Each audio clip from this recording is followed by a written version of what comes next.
What's up guys, I got a brand new video for you today, and today I wanted to make a video to show you guys how to improve your portrait mode images and how to make them look more realistic.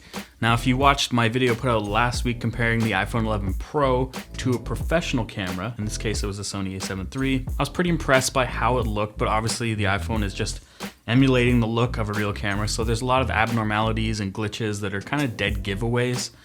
So I wanted to show you guys this awesome app called Focos. It's not a sponsored video. They have no idea who I am. But if you want to sponsor me, send me a little email and we can maybe work something out. This app's really cool because it gives you way more control over the portrait mode settings and lets you do some really dope things. And as I said before, one of the dead giveaways is like the glitches the iPhone has with the default camera app. And it also doesn't really handle foreground bokeh that well. And if you don't know what foreground bokeh is, it's kind of everything that's in front of the focal plane. So if my eye was the target, everything in front of that should be out of focus, and obviously everything after that should also be out of focus, which is background bokeh. It's physics. I don't really want to go into detail. Ask Gerald London, he's your guy. So to bring up my iPhone versus the camera video again, there was an obvious shot that I had commented on where Clarissa was sitting on the ground, her leg was kicked out, and her shoe was out of focus on the camera. But on the iPhone 11 Pro, it was still in focus. And I think it decided to choose her entire body as the focus point, and it just wasn't correct. So that said, let's dive into the app here and correct that because you basically have control over everything. Okay, so I have the image loaded up here.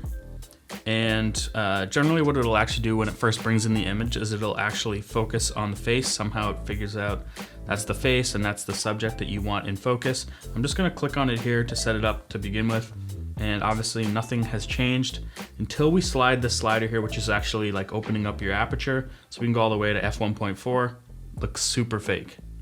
Pull this back a little bit. I always say like 5.6 looks most realistic.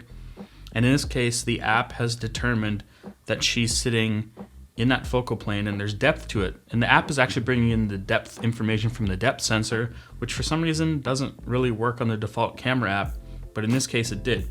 And if you go over here, you can actually see where it determined the focal point to be, which is on her face, and you can even see it across the ground there. And we can move that, so if you want to be behind her or in front of her, which is pretty cool that you can do that.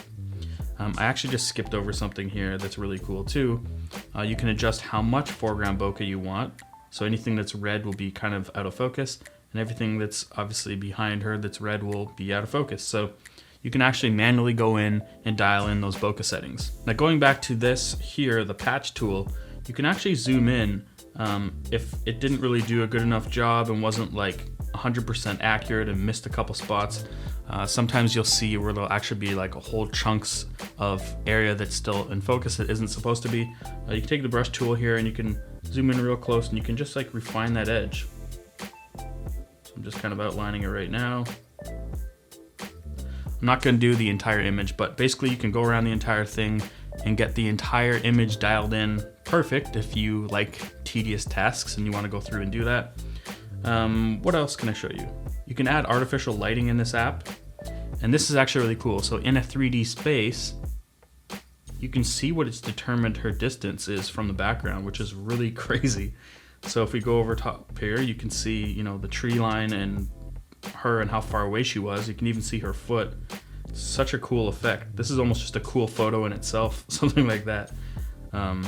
Yeah, so it's using the depth information for that, but in this space you can actually add different lights. So you can go new light, we get out a softbox, and this is in like a 3D space, right? So you can take the light, you can actually position it anywhere you want. So you can take this and angle it like that. Obviously we don't need lights because we were outside, but it's just pretty cool that you can do that. Something else that's really cool, if you upgrade the app, which I did, you're given all these different vintage lenses and different lens characteristics. You can go in and dial in and get different cool looks. So like obviously the Lens Baby has that crazy look. The Helios 44 is a really popular lens. It kind of gives you that swirly bokeh. And there's also stuff like this, like the soap bubble bokeh. But I'm just gonna leave it on this Olympus here. And again, you can dial that in, get it pretty much perfect any way you want, and obviously her foot's out of focus. And if I compare it up on the screen here to this new version versus the default camera app versus the real camera, you can definitely see the difference. Okay, so that's for an image taken with portrait mode, but what about if I wanted to bring in an image that actually isn't even taken on this phone? I can pop up an image that I took before, So we select her face. So this is an image I shot. Obviously we already have good bokeh, good out of focus areas. But again, you can dial that in. You can open it up, open up the aperture more. You can refine the edges if you felt like the hair was not perfect, because it's 100% not perfect there.